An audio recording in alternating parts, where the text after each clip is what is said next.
नमस्कार। कभी सोचा है कि जब एक बहुत बड़ी ताकत और एक बहुत छोटी ताकत के बीच जंग छिड़ जाए तो वो लड़ाई असल में कैसी दिखेगी? आज हम एक ऐसी ही कहानी को समझने जा रहे हैं। एक ऐसी जंग जो देखने में बिल्कुल नामुमकिन लगती है, जहां एक पक्ष हर मामले में दूसरे से मीलों पीछे है। तो सबसे पहले ना जरा पैसों का हिसाब देखते हैं। एक तरफ है अमेरिका, जिसका सालाना मिलिट्री बजट 800 बिलियन डॉलर से भी ज्यादा है, और दूसरी तरफ है ईरान, जिसका बजट है करीब करीब 30 बिलियन डॉलर। मतलब ये कोई छोटा मोटा फर्क नहीं है, ये तो जमीन आसमान का अंतर है, एक बहुत बड़ी खाई है जो दिखाती है कि दोनों देशों की सैन्य शक्ति में कितना फर्क है। तो फिर सबसे बड़ा सवाल तो यही उठता है कि इतने बड़े फर्क के बावजूद ईरान जैसी ताकत मुकाबला करने के बारे में सोच भी कैसे सकती है? क्या ये सिर्फ हिम्मत की बात है या फिर इसके पीछे कोई बहुत गहरी सोची समझी रणनीति छिपी हुई है? चलिए आज इसी पहेली को सुलझाते हैं। देखिए, इसका जवाब हमें जंग की पारंपरिक किताबों में नहीं मिलने वाला। यहाँ खेल ही अलग है। खेल के नियमों को बदलने का है, और इसे हम एक खास नाम दे सकते हैं, $20,000 के हथियार की रणनीति। सुनने में शायद अजीब लगे, पर यह बहुत ही ज्यादा असरदार है। तो असल में इस पूरी स्ट्रैटेजी के पीछे एक कॉन्सेप्ट काम करता है, जिसे कहते हैं एसिमेट्रिक वॉरफेयर या असममित युद्ध। इसको ऐसे समझिए, जैसे ये डेविड और गोलियत की लड़ाई हो। मतलब अगर कोई जानता है कि वो सीधी लड़ाई में नहीं जीत सकता, तो वो क्या करता है? वो खेल के नियम ही बदल देता है। सीधी टक्कर से बचता है और दुश्मन की कमजोरियों पर, खास तौर पर उसकी अर्थव्यवस्था पर वार करता है। और यहीं पर आकर ये पूरी रणनीति बहुत दिलचस्प हो जाती है। जरा लागत का गणित देखिए। ईरान का एक शाहिद ड्रोन, जिसकी कीमत है सिर्फ $20,000, उसे रोकने के लिए अमेरिका को $4 मिलियन की मिसाइल दागनी पड़ती है। ये 200 गुना से भी ज्यादा का फर्क है। सच में अविश्वसनीय है। और बात यहीं खत्म नहीं होती, ये और भी गहरी है। एक्सपर्ट्स का मानना है कि एक ड्रोन को गिराने के लिए अक्सर एक नहीं बल्कि 2 मिसाइलें दागनी पड़ती हैं। इसका मतलब क्या हुआ? इसका मतलब ये हुआ कि $20,000 के एक छोटे से ड्रोन को रोकने के लिए $8 मिलियन खर्च हो जाते हैं। ये एक ऐसी लड़ाई है जिसमें दुश्मन को आर्थिक तौर पर थका दिया जाता है। तो इन सस्ते ड्रोन्स का असली मकसद सिर्फ शुरू में थोड़ा बहुत नुकसान पहुंचाना नहीं है।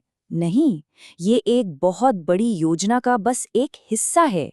सोचकर देखिए, सस्ते ड्रोन्स का एक झुंड आता है, दुश्मन को अपनी सारी महंगी मिसाइलें खर्च करने पर मजबूर कर देता है, और जब दुश्मन की मिसाइलें खत्म होने लगती हैं, उनका जो सुरक्षा कवच है वो कमजोर पड़ जाता है, तब होता है असली हमला, ज्यादा ताकतवर बैलिस्टिक मिसाइलों से।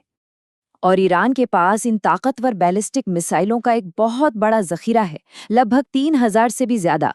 और सबसे खतरनाक बात यह है कि ईरान जितनी तेजी से इन मिसाइलों को बना सकता है, अमेरिका उतनी तेजी से उन्हें रोकने वाली इंटरसेप्टर मिसाइलें बना ही नहीं सकता। ये एक ऐसी रणनीति है जो लंबी लड़ाई के लिए बनी है, जो दुश्मन को धीरे धीरे करके खत्म कर दे। लेकिन सुनिए, ये ड्रोन और मिसाइलें तो सिर्फ कहानी की शुरुआत है। ईरान का जो सबसे बड़ा और सबसे चौंकाने वाला हथियार है, वो कुछ और ही है। एक ऐसा हथियार जिसे हम कह सकते हैं अदृश्य परमाणु बम। क्या हो सकता है ये? हाँ, बिल्कुल सही सुना। ईरान के पास एक परमाणु बम है, लेकिन ये वैसा बिल्कुल नहीं है जैसा हम सब सोच रहे हैं।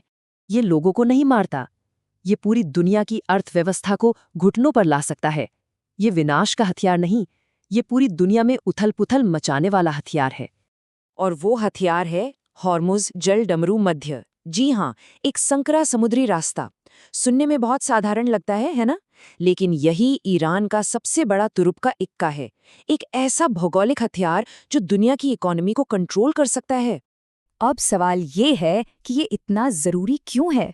क्योंकि इस एक संकरे से रास्ते से दुनिया का 20% तेल गुजरता है। 20%। सोचिए, ये दुनिया की अर्थव्यवस्था की एक तरह से जीवन रेखा है। और इस हथियार की सबसे बड़ी ताकत ये है कि इसे चलाने की भी जरूरत नहीं पड़ती, सिर्फ इसे बंद करने की धमकी ही काफी है।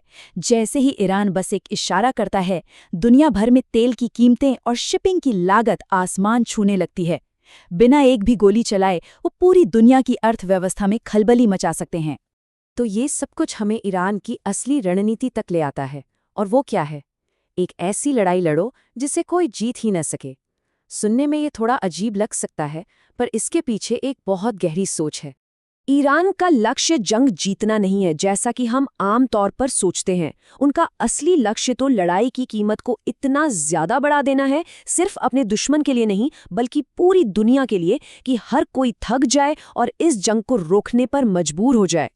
ये एक बहुत ही चालाकी से बनाया गया 4 स्टेप का प्लान है। पहला, अपने दुश्मन को आर्थिक तौर पर तोड़ दो। दूसरा, पूरी दुनिया की अर्थव्यवस्था को चोट पहुंचाओ। तीसरा, इतना दबाव बनाओ कि पूरी दुनिया को बीच बचाव के लिए आना ही पड़े।